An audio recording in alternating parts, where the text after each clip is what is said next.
Hi guys, welcome to another video on my channel.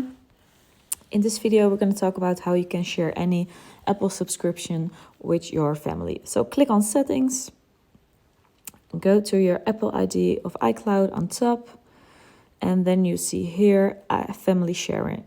Click on it, and this is a begin slide, and just click on the blue button continue. So here you can invite your family or others, whoever belongs to you.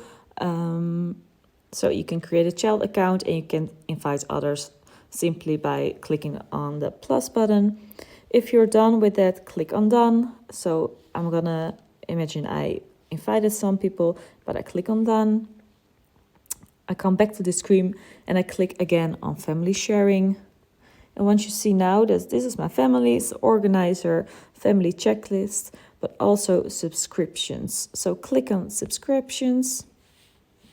Now you can see I have no shared subscriptions. So I can manage them, but I'm also, you can see here my subscription I have. Well, I'm only subscribed to iCloud.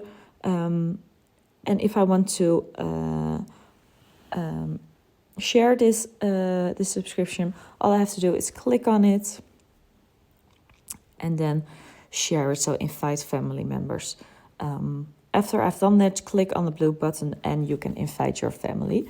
I'm not going to do that, so I'm going to tap on not now, and then the iCloud will be put on the shared. So this is how you can share any subscription with your family members or friends. If you have ever questions, please let me know in the comments. Thank you. Hi guys, welcome to another video on my channel. In this video we're going to talk about how you can share any Apple subscription with